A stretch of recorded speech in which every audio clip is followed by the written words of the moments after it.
Anonymous juga memperingatkan agar nama mereka tidak dibawa-bawa dalam masalah politik yang terjadi di Indonesia.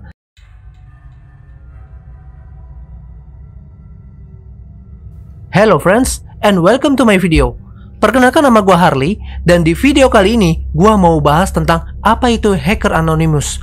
Karena kebanyakan dari YouTuber lain, pas gue riset nggak begitu detail jelasin tentang apa itu hacker anonymous. Dan kalau gue lihat juga, mereka langsung nunjukin aja contoh kasus tentang hacker anonymous tanpa memberitahukan secara detail pengertian hacker anonymous itu sendiri. Nah, penjelasan tentang hacker anonymous dan contoh kasusnya ini akan gue bahas lengkap di sini. Tapi sebelum lanjut, kita lihat intronya dulu.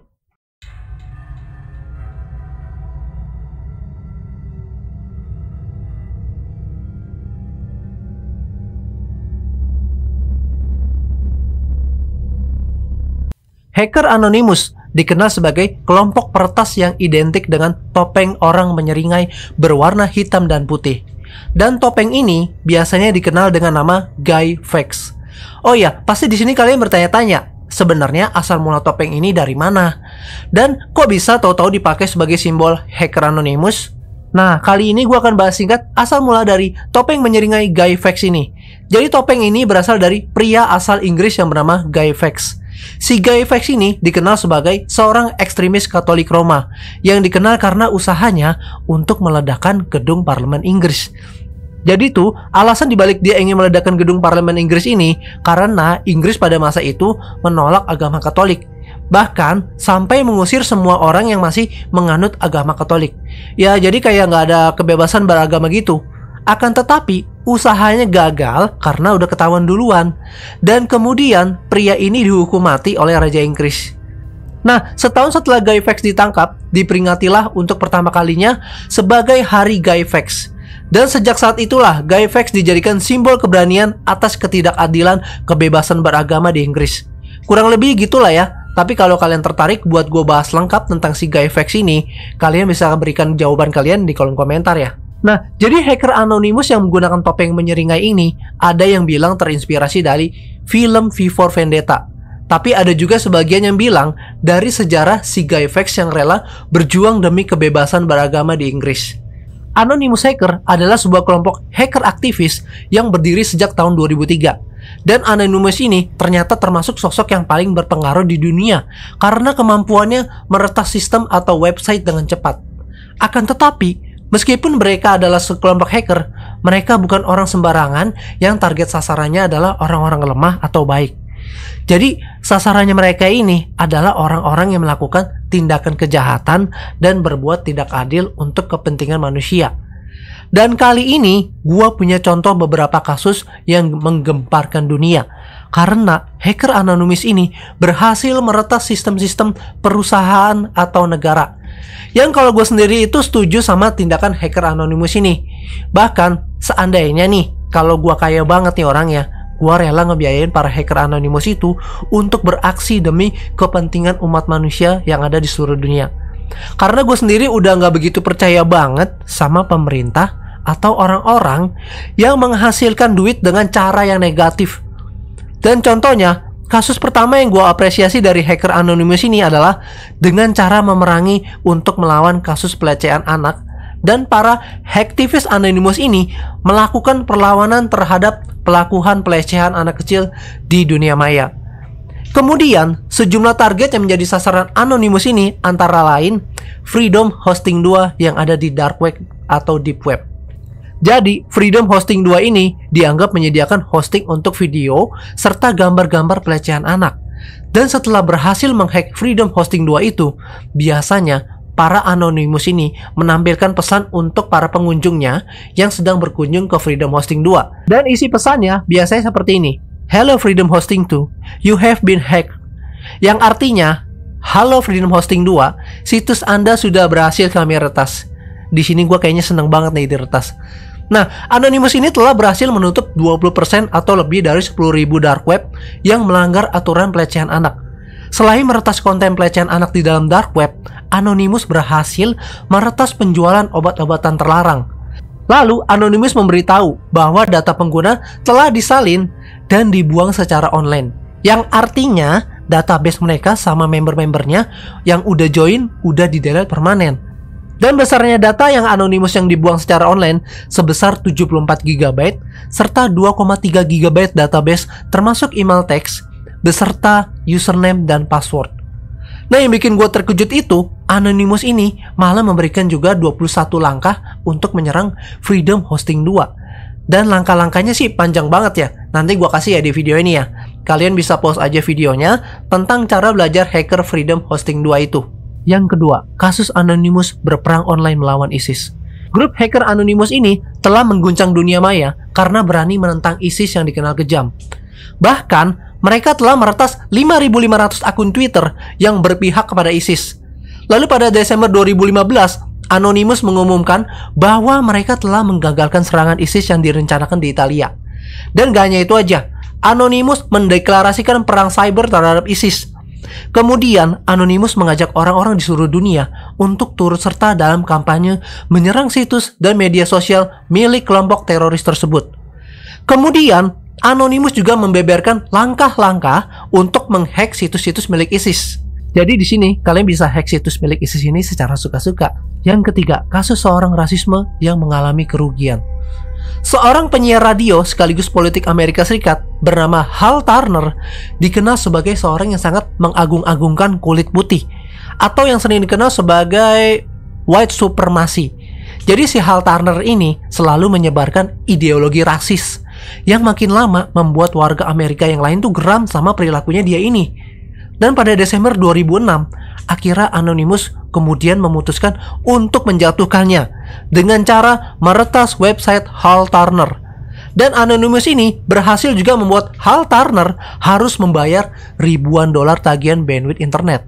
Akan tetapi, si Hal Turner ini mencoba mengajak orang untuk menjatuhkan Anonymous.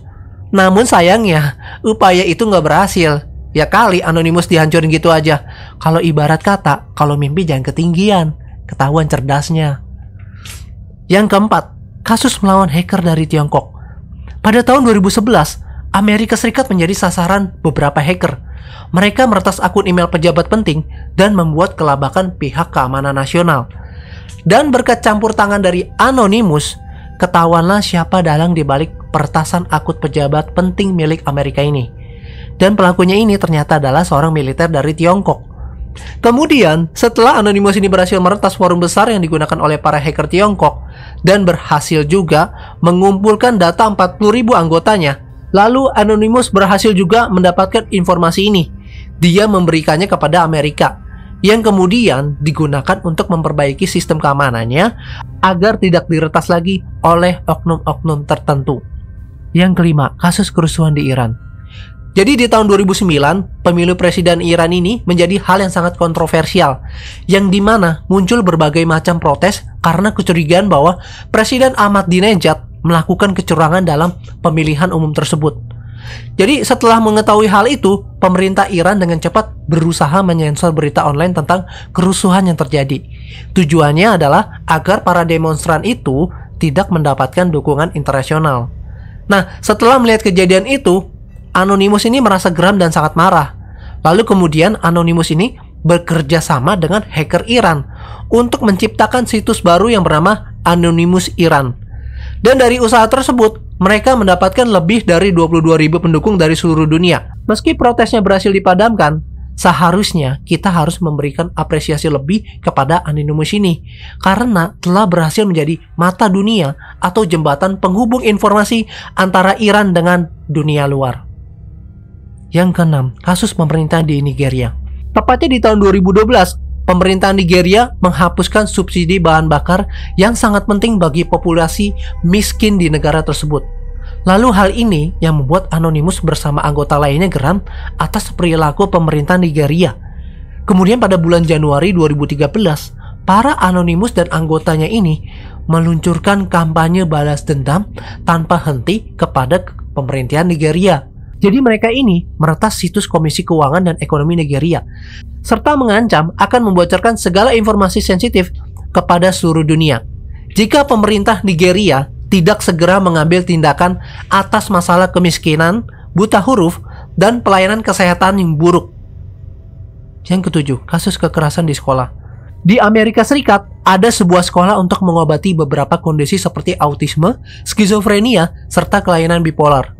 Nah, sekolah ini dikenal karena menggunakan metode yang sangat tidak manusiawi, seperti tidak memberi makan dan memberikan kejutan listrik 20 kali lebih kuat daripada setruman milik polisi yang digunakan untuk melumpuhkan penjahat. Buset dah. Gua ngebayangin aja di setrum polisi udah kejang-kejang, terus pingsan. Gimana kalau dikasih kejutan listrik yang 20 kali lipatnya? Pastinya itu orang bisa tepar, atau enggak gosong kali itu badan. Dan menurut laporan, ada 5 anak yang dilaporkan meninggal dunia di sekolah tersebut karena perawatannya yang buruk. Dan hal itu membuat para Anonymous beraksi lagi di tahun 2012. Nah, Anonymous ini meretas situs-situs sekolah tersebut dengan harapan perbuatan buruk mereka bisa diperbaiki agar kedepannya bisa lebih menjadi baik. Nah, secara teknik untuk merawat anak cacat-cacat tersebut benar-benar nggak manusiawi dan berkemanusiaan. Dan seharusnya anak-anak berkebutuhan khusus itu harusnya dididik secara perlahan-lahan dan sabar. Karena mereka adalah anak-anak yang harus diperhatikan secara serius agar mentalnya ini tetap terjaga dengan baik. Soalnya kasihan juga kan, udah cacat terus berkebutuhan khusus, masa disiksa juga, kan kasihan. Kasus yang ke-8, Anonymous beri peringatan terhadap tim buzzer Ahok. Nah, jadi di Indonesia ada sebuah video yang mengatasnamakan dari Anonymous beredar di media sosial. Video tersebut berisi peringatan yang ditunjukkan kepada tim buzzer Ahok. Nah, di dalam video berdurasi 1 menit 25 detik itu, Anonymous mengancam melakukan serangan jika tim buzzer Ahok bersikeras mencatut nama mereka yang berkaitan dengan video serta teks WhatsApp mengenai skandal Habib Rizik dan Firza Husein. Anonymous juga berpesan, kami akan memanggil pasukan Anonymous untuk melakukan hack, membajak, serta membocorkan database, kemudian mengambil alih semua website buzzer Ahok. Dan di dalam isi video tersebut, Anonymous juga memperingatkan agar nama mereka tidak dibawa-bawa dalam masalah politik yang terjadi di Indonesia. Karena sejatinya Anonymous ini adalah komunitas hacker independen yang menegakkan keadilan. Gak hanya itu aja, Anonymous juga memberikan peringatan terakhir agar jangan berani-berani lagi membawa nama mereka untuk kepentingan permusuhan kalian. Nah, itu dia tadi pengertian hacker Anonymous dan beberapa contoh kasusnya. Semoga kalian semua bisa mengambil contoh dan perilaku baik dari para Anonymous ini. Karena sejatinya Anonymous ini berperan besar dalam memberikan pertolongan kepada orang-orang yang tertindas, serta juga memberikan keadilan yang tidak didapat dari negara mereka sendiri. Dan sampai jumpa di bahasan kasus misteri selanjutnya. Salam satu misteri.